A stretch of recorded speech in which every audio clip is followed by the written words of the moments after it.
Okay, hi, welcome to Marylhurst University's webinar, Learning to Lead Positive Social Change in the World. This webinar is pertaining to the master's degree focused on social change and leadership here at Marylhurst. With this master's degree, you will earn a Master's of Arts in Interdisciplinary Studies.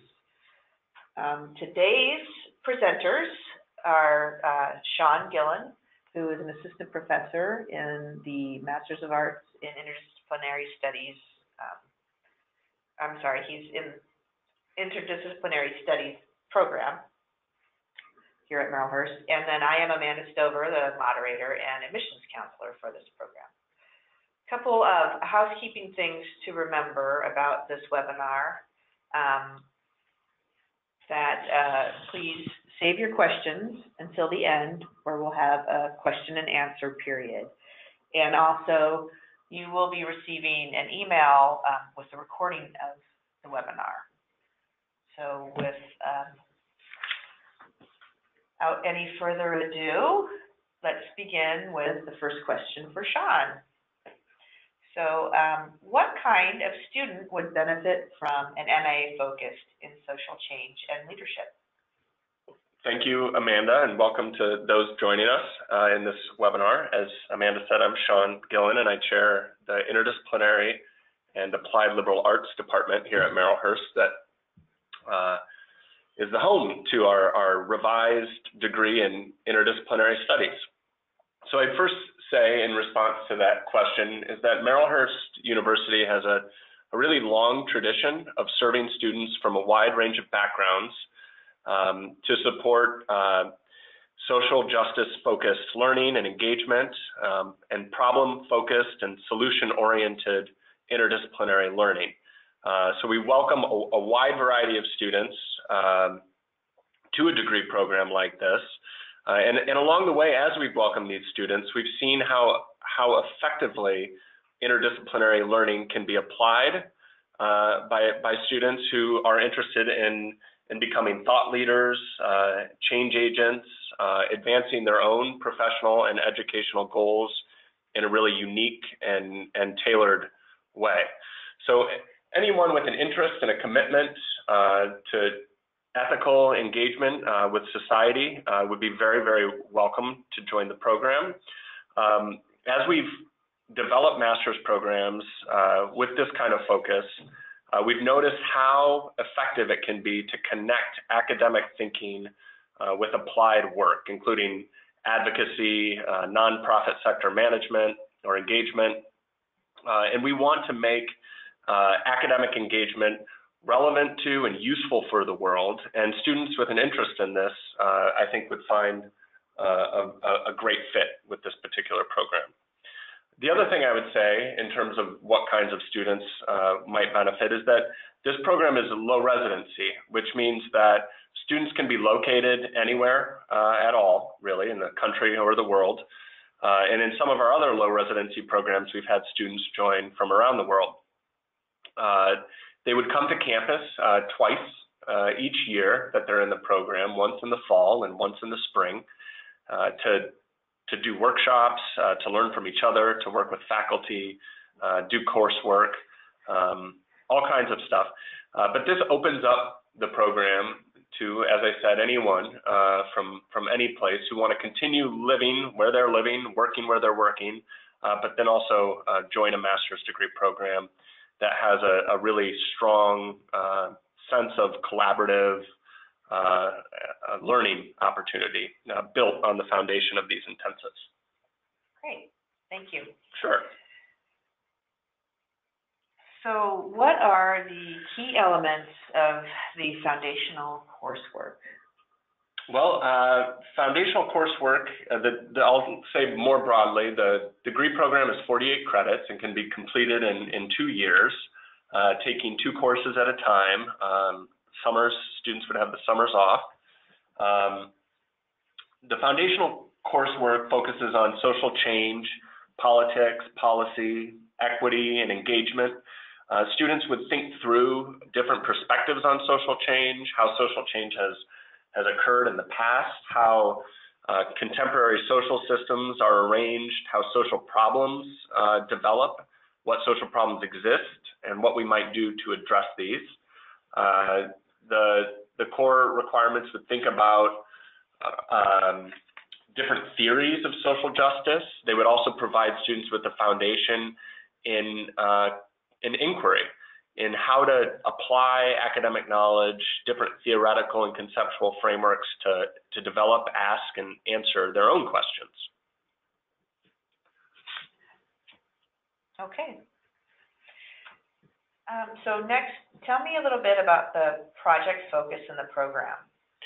The project focus is a really important element of this program, where we want students to have the opportunity to develop applied skills in understanding a particular issue, understanding a problem, and really for the purpose of solving it. We want students to think concretely and across disciplines to identify strategies and processes that might accomplish a particular goal they have for a project, or to address a problem through that project. The way that works out in the curriculum is that after developing a foundational set of skills and knowledge in inquiry, as I mentioned in our foundation coursework, students would take a spring project management course. And this is a course that helps students understand how to define and develop a project effectively. This also happens to present students with an opportunity to take a test to get certified in project management, which is a skill that many employers seek.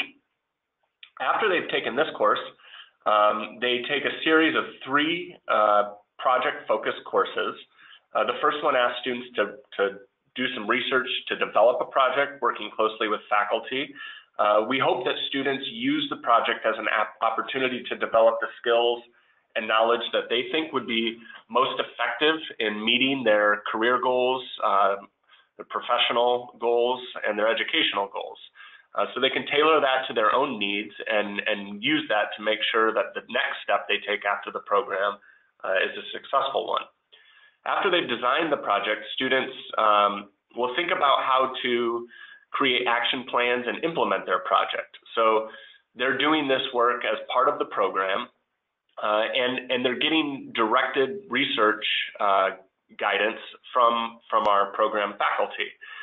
Those faculty advisors will have the disciplinary knowledge needed to help students successfully complete their projects, and then afterward, they implement that project and think through what the next steps might be.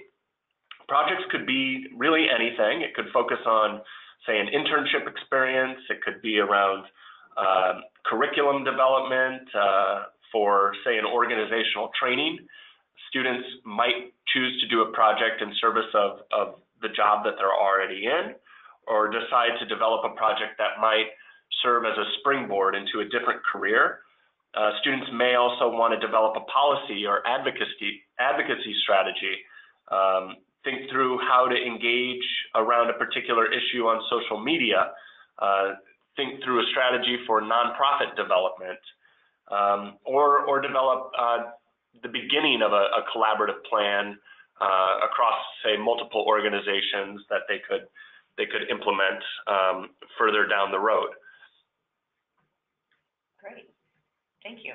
Sure. Okay. So the next question is, what kind of opportunities are available for students after graduating? And one thing I was kind of thinking about with that is, too, where do you see this kind of degree becoming of value in the workforce that we're moving toward? That's a great question. Well, I would continue the conversation around the project element of the curriculum to say that at the end of the program, we don't just consider that students have done their project and checked that box and are free to move on their own. Our last quarter's classes ask students to think carefully about how they want to engage different publics and advocate for whatever they may have learned through engagement with their projects. they also take a class, a capstone seminar on leading social change. And so through these courses, we're asking students to carefully consider what they've learned, reflect on progress that they've made in the program, and then think carefully and strategically about what their next steps are. And so these courses provide our faculty and students with an opportunity to really carefully consider what a student's next step might be. And we're also, of course, happy to put students in touch with the Professional Development Center here at Merrillhurst to think through what kind of next step might be most appropriate for them. Some options for engagement in a career might be in the nonprofit sector. Project management is really important in the nonprofit sector, as well as ethical engagement often. Likewise, organizations, private organizations that consider their own role in the world, have a sense of social responsibility or a social mission, might also be likely candidates for graduates of the program. Policy advocacy would be an option, as well as directing programs within nonprofit or private organizations. Our program would also prepare somebody to manage other projects, to serve as a community engagement specialist with some kind of an organization. And then not least, the public sector might offer some opportunity for our students.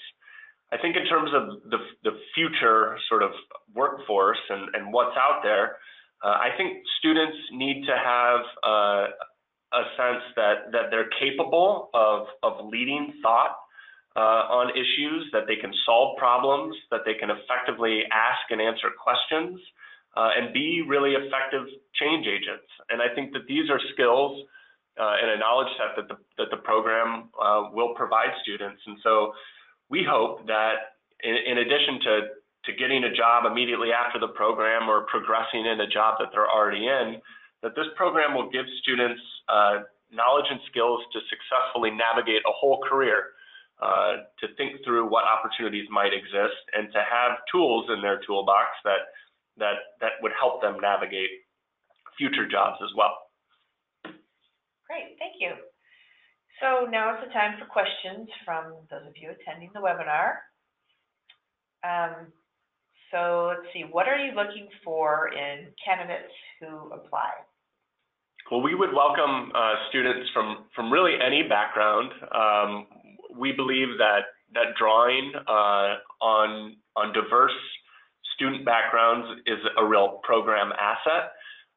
Those students bring their own individual insights and knowledge, their disciplinary experience, their work experience, life experience to the program, and give other students the opportunity to learn from them. Instructors, of course, learn from the students all the time. It's one of my most favorite things about working at Merrillhurst with our students. So the low residency format of the program also enables this, in that people bring their different geographic perspectives to the program and share those with each other. So the short answer is that we're looking for students of any background who are interested in better understanding our social world so that they can be effective thought leaders, problem solvers, and change agents. Outside of that, we don't really have any preference. Okay, can you tell me a little bit more about the intensives? Yeah, the intensives are a really important part of the program. As I mentioned earlier in response to a question, this is when students come to campus for a few days, 4 or 5, in the fall and spring of each academic year, to engage in coursework, to work with instructors. There would be professional development and workshop opportunities built into these intensives. Plenty of time for dialogue among your cohort colleagues to establish a really strong learning community. There would be engagement with the region, Portland area, as part of those intensives, and it functions in other programs. Our Food Systems and Society program is a low residency program where we've really experienced just a tremendous level of student satisfaction from engagement at these intensives. They want to keep coming back. They want to meet the new students. They want to build their network through the program. And so they are really lively learning experiences that establish some common ground and build learning communities. Okay. And what size do you think the cohort will be? It's a great question.